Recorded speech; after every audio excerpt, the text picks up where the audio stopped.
अस्सलाम वालेकुम क्लास। आज हम पढ़ेंगे कार्डियोवैस्कुलर डिसऑर्डर्स। कार्डियो यानी कि हार्ट, वैस्कुलर कहते हैं ब्लड वेसल्स को। तो ऐसी बीमारियां जो हार्ट और ब्लड वेसल से रिलेटेड हो उनको हम सीवीटीज़ कहते हैं शॉर्ट फॉर्म में। तो इसमें हमने 3 डिसऑर्डर्स पढ़ने हैं। एक है CHD यानी कि coronary heart disease, second angina pectoris and third है मायोकार्डियल इन्फार्क्शन। कोरोनरी वर्ड जो है वो हार्ट से रिलेटेड है। वो खून की नाली जो ब्लड को सप्लाई करती है हार्ट के मसल्स को, उस खून की नाली को हम कहते हैं कोरोनरी आर्टरी। आर्टरी कहते हैं खून की नाली, कोरोनरी वर्ड हार्ट से मुतल्लिक है। तो वो खून की नाली अगर उसमें जो ब्लड देती है हार्ट के मसल्स को, मसल्स यानी कि टिश्यूज़, टिश्यूज़ यानी कि इसके अंदर सेल्स होते हैं। तो हमारे सेल्स को ब्लड में से ऑक्सीजन चाहिए, ग़िज़ा चाहिए। तो अगर वो नाली जो ब्लड प्रोवाइड कर रही है इन सेल्स को, तो उस नाली में मटीरियल जमा हो गया है, ठीक है? तो उस मटीरियल के जमा होने से ब्लॉकेज हो जाएगी, यानी कि ब्लड जो है वो सही से सप्लाई नहीं होगा हार्ट के मसल्स तक। तो इस कंडीशन को हम कहते हैं CHD। तो ये जो खून की नालियाँ हैं, इसमें जो मटीरियल बिल्डअप हो जाता है, जमा हो जाता है, वो मटीरियल होता है फैट्स होता है, कोलेस्ट्रॉल होता है। तो अगर ये जमा हो जाए तो इस जमाशुदा मटीरियल को हम कहते हैं प्लॉक, ठीक है? तो इस मटीरियल के जमा होने की कंडीशन को हम कहते हैं एथेरोस्क्लेरोसिस। ठीक है? तो इसमें फ़र्क मालूम होना ज़रूरी है कि मटीरियल जब जमा हो जाएगा, उस मटीरियल जमाशुदा मटीरियल को हम प्लॉक कहेंगे और उस कंडीशन को हम एथेरोस्क्लेरोसिस कहेंगे। देखिए, अगर एक इंसान जो है वो बैठा रहता है, उसका लाइफ़स्टाइल जो है वो सेडेंटरी है, एक्टिव नहीं है, तो उसकी और जो है उसकी डाइट में फैट्स की परसेंटेज ज़्यादा है, तो वो जो फैट है वो उसकी स्किन के नीचे जमा होना शुरू हो जाएगा, जिस वजह से इंसान मोटा हो जाएगा। इसके अलावा वो जो फैट है वो उसकी जिगर के ऊपर आकर जमा होना शुरू हो जाएगा, यानी जो जिगर है वो फैटी हो जाएगा। और उसके बाद जब जगह नहीं बचेगी उस फैट के जमा होने की, तो वो जो फैट है वो खून की नालियों में जमा होना शुरू हो जाएगा। तो जब ये फैट खून की नालियों में डिपॉजिट हो जाएगा तो इस जमाशुदा मटीरियल को हम प्लॉक कहते हैं। तो इस कंडीशन को हम एथेरोस्क्लेरोसिस कहते हैं। अब इससे क्या होगा कि ब्लड की सप्लाई जो है वो हार्ट मसल्स तक नहीं होगी और इस कंडीशन को हम क्या कहते हैं? CHD। अब होता क्या है कि जब ये मटेरियल जमा हो जाता है तो बॉडी को लगता है कि किसी किस्म की इंजरी ना हो, मतलब किसी किस्म का ये जो कचरा है ये ब्लड में मिक्स ना हो। तो इसको मिक्स होने से रोकने के लिए इस कचरे के ऊपर, इस डिपोजिशन के ऊपर जो है मेम्ब्रेन चढ़ा दी जाती है ताकि ये मिक्स ना हो, जिस वजह से क्या होता है कि जो वॉल्स है ये काफ़ी ज़्यादा मोटी हो जाती है। अब मोटी होने की वजह से क्या होगा कि अंदर की जो जगह है वो कम पड़ जाती है और ब्लड का प्रेशर जो है वो ज़्यादा हो जाता है, क्योंकि ब्लड को गुजरने में जो जगह है वो कम मिलेगी। तो जब ब्लड को गुज़रने में जगह कम मिलेगी तो ब्लड का प्रेशर जो है वो हाई हो जाएगा। जब ये हाई प्रेशर जो है इन वॉल्स के ऊपर लगेगा तो इस वॉल्स की जो लचक है, लचक जो है वो इलास्टिक टिश्यूज़ की वजह से होती है। तो वो लचक देने वाले जो सेल्स होते हैं वो डैमेज हो जाएँगे, जिस वजह से क्या होगा कि जो वॉल्स हैं ये हार्ड हो जाएँगी। यानी कि ब्लड प्रेशर की वजह से, यानी प्लॉक बनेगा, उसकी वजह से ब्लड प्रेशर हाई होगा, ब्लड प्रेशर हाई होने की वजह से खून की नालियाँ हार्ड हो जाएँगी। अब खून की नालियाँ जो हैं वो हार्ड इस वजह से भी हो सकती हैं, स्मोकिंग की वजह से, क्योंकि स्मोकिंग के अंदर जो केमिकल्स होते हैं वो केमिकल्स भी इस इन लचक को जो है वो कम कर देते हैं और वॉल्स को हार्ड कर देते हैं। इसके अलावा हाई शुगर यानी कि डायबिटीज़ के जो पेशेंट्स हैं, हाई शुगर की वजह से भी क्या होता है कि हाई शुगर की वजह से जो इलास्टिक टिश्यूज़ हैं वो डैमेज हो जाएंगे और खून की नालियाँ हार्ड हो जाएंगी।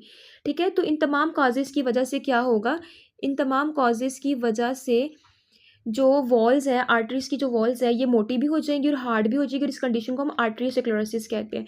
यानी कि यहाँ पे एथेरोस्क्लेरोसिस एक टर्म है और एक आर्टरियोस्क्लेरोसिस है। एथेरोस्क्लेरोसिस जो है ये आर्टरियोस्क्लेरोसिस की ही टाइप है। एथेरोस्क्लेरोसिस तब होता है जब सिर्फ़ और सिर्फ़ ब्लॉक की वजह से खून की नालियाँ, देखिए हार्डनिंग जो है ना वो दोनों की वजह से है। हार्डनिंग जो है वो दोनों की वजह से, आर्टेरियोस्क्लेरोसिस और एथेरो दोनों में ही खून की नालियाँ हार्ड हो जाती है और मोटी हो जाती हैं। लेकिन अगर वो मोटी और हार्ड हो रही हैं फैट की वजह से, प्लॉक्स की वजह से, ठीक है? देन हम उस कंडीशन को कहते हैं एथेरोस्क्लेरोसिस। लेकिन अगर वो हार्डनिंग और थिकनिंग हो रही है इन तमाम कॉजेज़ की वजह से, देन हम उसको कहते हैं आर्टेरियोस्क्लेरोसिस। यानी कि एथेरोस्क्लेरोसिस आर्टेरियोस्क्लेरोसिस की ही टाइप है।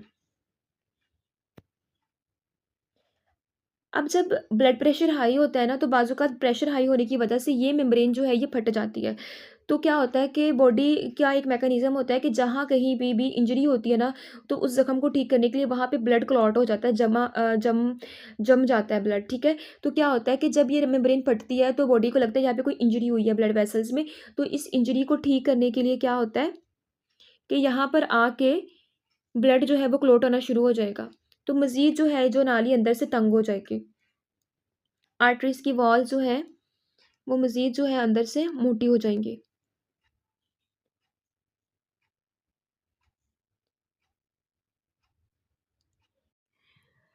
तो ब्लॉकेज की वजह से क्या होता है कि जब प्रॉपर ब्लड की सप्लाई दिल के मसल्स तक ना हो, यानी कि दिल के सेल्स को प्रॉपर न्यूट्रिएंट्स और ऑक्सीजन नहीं मिलती, तो उस वजह से चेस्ट में पेन होती है और इस कंडीशन को हम कहते हैं एंजाइना पेक्टोरिस। एंजाइना पेक्टोरिस कहते हैं चेस्ट पेन को। ये हार्ट अट इसमें ये नहीं होता कि ब्लड की सप्लाई टोटली बंद हो गई है, यानी ब्लड की सप्लाई हो रही है लेकिन वो इतनी सफिशिएंट नहीं है कि वो प्रॉपर सही तरीके से सेल्स को ग़िज़ा और ऑक्सीजन दे सके। तो इस वजह से क्या होता है कि चेस्ट में हैवीनेस होती है, पेन होती है, और इस कंडीशन को हम कहते हैं एंजाइना पेक्टोरिस। लेकिन अगर क्या होता है कि ब्लड की सप्लाई प्रॉपर जो है वो ब्लॉक हो जाए, तो जिस वजह से जब ब्लड की सप्लाई हार्ट मसल्स को नहीं होगी, तो ये सेल्स जो है ग़िज़ा और ऑक्सीजन ना मिलने की वजह से मरना शुरू हो जाएँगे। जब ये मरना शुरू हो जाएँगे, तो इस कंडीशन को हम कहते हैं कि जब हार्ट के मसल्स डाई कर जाएँगे, तो इस कंडीशन को हम कहते हैं मायोकार्डियल इन्फार्क्शन। मायो कहते हैं मसल्स को, और कार्डियल कहते हैं हार्ट को, इन्फेक्शन कहते हैं डेथ को, यानी हार्ट के मसल्स की डेथ। तो इस मायोकार्डियल इन्फेक्शन का दूसरा नाम है हार्ट अटैक, यानी कि किसी भी पर्सन को स्टार्ट होगा सीएचटी से। सीएचटी के बाद अगर कंडीशन वर्स्ट होती गई तो एंजाइना पेक्टोरिस, और एंजाइना पेक्टोरिस अगर सीवियर हो जाए देन होता है मायोकार्डियल इन्फेक्शन, यानी कि हार्ट अटैक। अब इसके ट्रीटमेंट के लिए क्या होता है, एंजियोप्लास्टी की जाती है। एंजियोप्लास्टी में एक रॉड होती है, उस रॉड के ऊपर एक बालून चढ़ाया जाता है और उस रॉड के ज़रिए हवा जो है हवा दी जाती है, जिसकी वजह से ये बालून फूल जाता है। अब बालून के फूलने से जितना भी मटीरियल है ये इस वॉल के साथ चिपक जाता है, जिसकी वजह से अंदर से नाली जो है वो अनब्लॉक हो जाती है, नाली जो है वो खुल जाती है ताकि ब्लड का फ्लो जो है वो स्मूथ हो सके। इस ट्रीटमेंट को हम एंजियोप्लास्टी कहते हैं।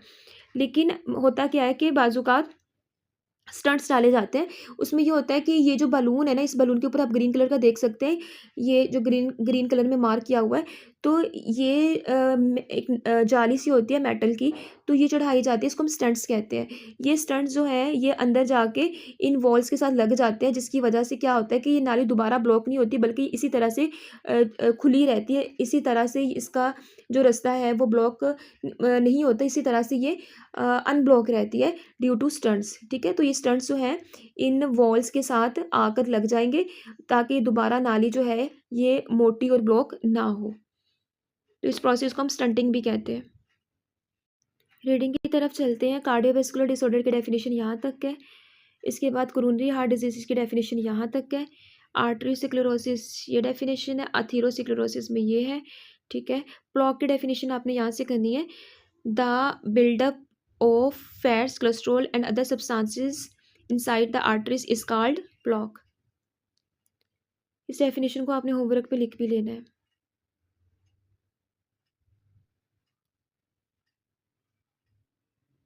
इसका सेकंड पॉइंट आप प्लॉक का ये भी बना सकते हैं, प्लॉक कॉजेस अथीरोस्क्लेरोसिस, या फिर आप इसका प्लॉक का सेकंड पॉइंट आप यहाँ तक बना देंगे, यानी कि सीएचडी की डेफिनेशन आप प्लॉक का सेकंड पॉइंट बना देंगे। इसके बाद है काजेस। तो high levels low density lipoproteins, LDL इसको कहते हैं शॉर्ट फॉर्म में, यानी कि बैड कोलेस्ट्रॉल का लेवल ज़्यादा हो जाना, ब्लड प्रेशर हाई होना, स्मोकिंग, डायबिटीज, सेडेंटरी लाइफस्टाइल। अलामतें क्या है, एसिम्टोमेटिक कहते हैं अलामतों का ज़ाहिर ना होना। शुरू शुरू में ना अलामतें ज़ाहिर नहीं होती, लेकिन बॉडी के अंदर जो है काफ़ी ब्लॉकेज होती है, जो है आहिस्ता आहिस्ता फिर ब्लड प्रेशर हाई होना शुरू हो जाएगा, फिर एंजाइना पेक्टोरिस यानी चेस्ट पेन शुरू होगा, डिस्कम्फर्ट, बेसुकूनी होगी। जैसे जैसे कंडीशन प्रोग्रेसिस करेगी आगे बढ़ेगी।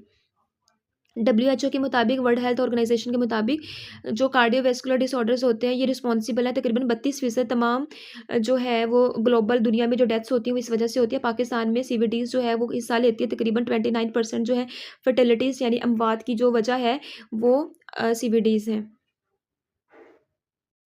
रिस्क फैक्टर्स यानी कि ऐसे अनासर जो खतरे की वजह है, इसमें फैमिली हिस्ट्रीज, यानी कि बाज़-औक़ात ऐसा होता है ब्लड प्रेशर और हार्ट इश्यूज़ जो हैं वो जेनेटिक्स में होती हैं, जीन्स में चल रही होती है, वो फैमिली टू एक जनरेशन से दूसरी जनरेशन में जा रही होती है। मोटापा, high blood pressure, high cholesterol levels और लाइफस्टाइल फैक्टर्स इसकी जो है कॉजेज़ है। प्रिवेंशन की बात करें तो इसको रोका जा सकता है अच्छी डाइट करके, यानी आपकी डाइट में ना प्रोटीन्स और जो है कार्बोहाइड्रेट्स और फैट्स का जो लेवल है वो बैलेंस होना चाहिए। एक्सरसाइज़ करनी चाहिए क्योंकि एक्सरसाइज़ से कोलेस्ट्रॉल लेवल कम होता है। स्मोकिंग सेसेशन, स्मोकिंग रोक देनी चाहिए, बंद कर देनी चाहिए। मैनेज करना चाहिए ब्लड प्रेशर को और कोलेस्ट्रॉल के लेवल को। तो कॉम्प्लिकेशंस की बात करें, इसमें पेचीदगियाँ क्या होती हैं कि अगर आप इस मसले को ठीक नहीं करेंगे, अनट्रीटेड रखेंगे, तो सीएचडी की वजह से बहुत सीवियर कंडीशंस हो सकती हैं, यानी कि हार्ट अटैक और हार्ट फेल भी हो सकता है। इसके बाद है मायोकार्डियल इन्फेक्शन या हार्ट अटैक की डेफिनेशन, यहाँ पे आप लिख लें हेडिंग इसके साथ हार्ट अटैक। तो मायोकार्डियम का मतलब होता है हार्ट मसल इन्फेक्शन यानी टिश्यूज की डेथ, यहाँ तक इसकी डेफिनेशन होती है। यहाँ से इसकी काज है, ये कब होता है, जब ब्लड का फ्लो जो है हार्ट मसल्स तक ब्लॉक हो जाए प्रोलॉन्ग लंबे अरसे तक, लीडिंग ले जाती है हार्ट के मसल्स की डेथ। तो यहाँ पे ये काज जो है इसमें आपने ऐड कर देनी है। अगर एक या एक से ज़्यादा कोरोनरी आर्टरी जो है वो ब्लॉक हो जाए, जिसकी वजह से क्या होता है कि अच्छा वो ब्लॉक क्यों होती है ये भी हम पीछे पढ़ चुके हैं, प्लॉक्स की वजह से। वो प्लॉक किस वजह से होता है, अथीरोस्क्लेरोसिस की वजह से होता है, यानी कि अथीरोस्क्लेरोटिक प्लॉक भी इसको हम कहते हैं।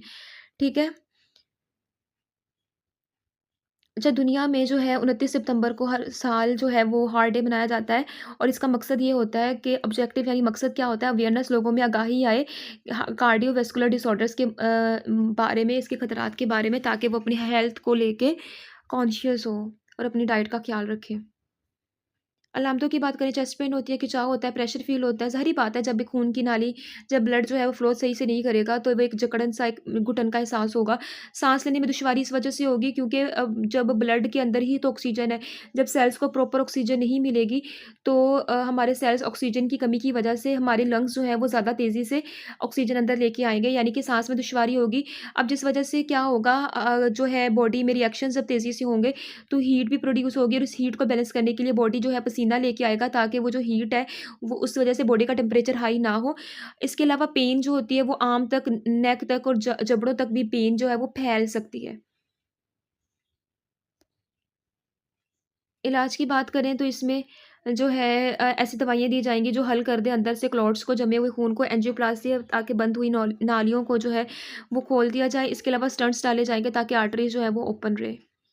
कॉम्प्लिकेशंस की बात करें तो इसमें हार्ट फेलियर हो सकता है, अरिथमियास कहते हैं, इर्रेगुलर हार्ट बीट्स को कहते हैं, और अचानक से कार्डियक अरेस्ट यानी अरेस्ट कहते हैं बंद होना, तो जो है वो दिल काम करना जो है वो बंद हो सकता है। इसकी रोकथाम की बात करें तो वेट को मैनेज किया जाए, कोलेस्ट्रॉल के लेवल को ज़्यादा होने ना दिया जाए, आपकी डाइट जो है वो हेल्दी हो, स्मोकिंग जो है वो उसको अवॉइड किया जाए, रेगुलरली एक्सरसाइज की जाए, ब्लड प्रेशर जब कंट्रोल में आएगा, कोलेस्ट्रॉल और डायबिटीज़ जो है इसको शुगर के लेवल को भी जो है मैनेज किया जाए। नेक्स्ट आ जाता है एंजाइना पेक्टोरिस। एंजाइना कहते हैं घुटन को, पेक्टोरिस कहते हैं सीना को, जिसको हम कॉमनली हम एंजाइना भी सिर्फ कहते हैं शॉर्ट फॉर्म में। इसकी डेफिनेशन है चेस्ट पेन और डिस्कम्फर्ट, बेसकूनी होती है। काज इसकी वजह है रिड्यूस, कम हो जाएगा ब्लड का फ्लो हार्ट के मसल्स तक। टिपिकली खुसूसन ये किस वजह से होता है, due to coronary coronary artery disease की वजह से होता है। अंजाइना जो है इसमें सिम्पटम अलामत है किसकी, सीएचडी की। जैसे हमने लास्ट में पढ़ा था ना अभी, सीएचडी की वजह से जो है वो अंजाइना हो सकता है, यानी कि सीएचडी में ब्लॉकेज होती है ना, तो उस वजह से सीने में दर्द हो सकती है। ऑफन अक्सर इंडिकेट्स, निशानदेही करता है heart is not getting, heart जो है वो सही तरीके से,